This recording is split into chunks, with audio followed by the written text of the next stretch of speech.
Docomo Digital, d'abord, c'est la filiale de NTT Docomo, qui est l'opérateur japonais, l'opérateur historique japonais. C'est parti d'une idée assez simple, c'est-à-dire que NTT Docomo, ils se sont diversifiés en dehors des contenus et de la data assez rapidement avec l'iMode, qui était ouvert à d'autres achats que des achats digitaux. Par exemple, la carte Suica, qui est un peu le pass Navigo, ça existe depuis quasiment 15 ans en Japon. Et donc ils se sont dit qu'effectivement il y a une opportunité en termes de revenus pour les opérateurs et pour l'écosystème, pour les marchands, qui est assez intéressante. Et NTT Docomo, ils sont historiquement très japonais, donc on leur a dit peut-être qu'il y a des opportunités en dehors du Japon. Du coup ils se sont dit on va créer Docomo Digital dans cette optique-là, de se développer en dehors du Japon.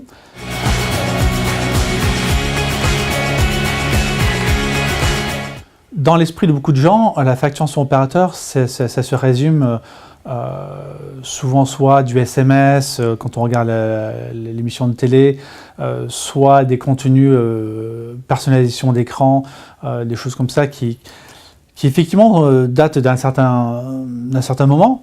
Mais en fait, il faut revenir au fondement de ce mode de paiement. Ce mode de paiement, c'est un mode de paiement sans friction, avec très peu de friction, qui a su évoluer. Et donc ce moyen de paiement-là, il offre un avantage concurrentiel qui est, je dirais, qui est inégalé dans ce sens-là. Pour le Google, il y a une étude qui a été publiée sur Google, où il y a carte bancaire et PayPal par défaut, et on peut activer la facturation opérateur. La facturation opérateur performe environ 7 fois meilleur que la carte bancaire. C'est-à-dire qu'on a un taux de conversion entre 77 et 80 plus %. Sur le premier achat versus 11% vers la carte bancaire.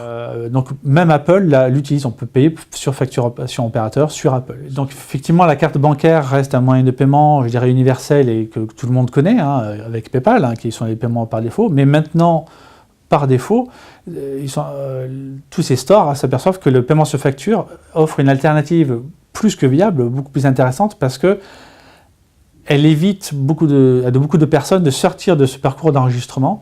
Et quand on perd quelqu'un à ce stade-là, on le perd pour un bout de temps, voire pour toujours. Un cas très concret qui explicite la simplicité et l'universalité, l'efficacité de ce moyen de paiement, c'est le ticketing sur SMS. Je peux commander mon ticket qui peut être vérifié par un contrôleur.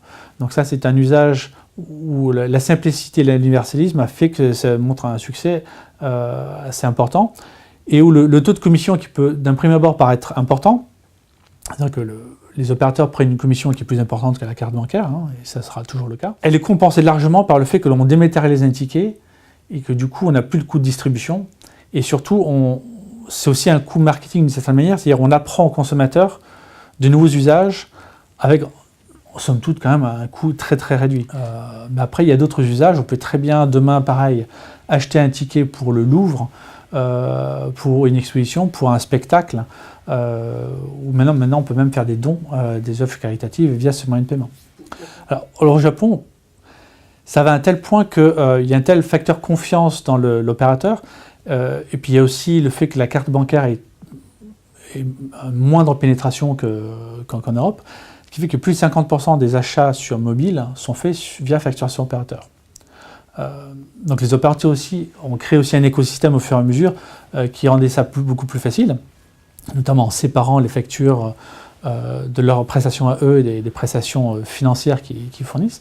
Mais on peut très bien acheter dans un fast-food dans la gare, où on peut très bien payer son ticket de transport, on peut très bien acheter différents types de biens. Donc il y a un potentiel qui est assez énorme.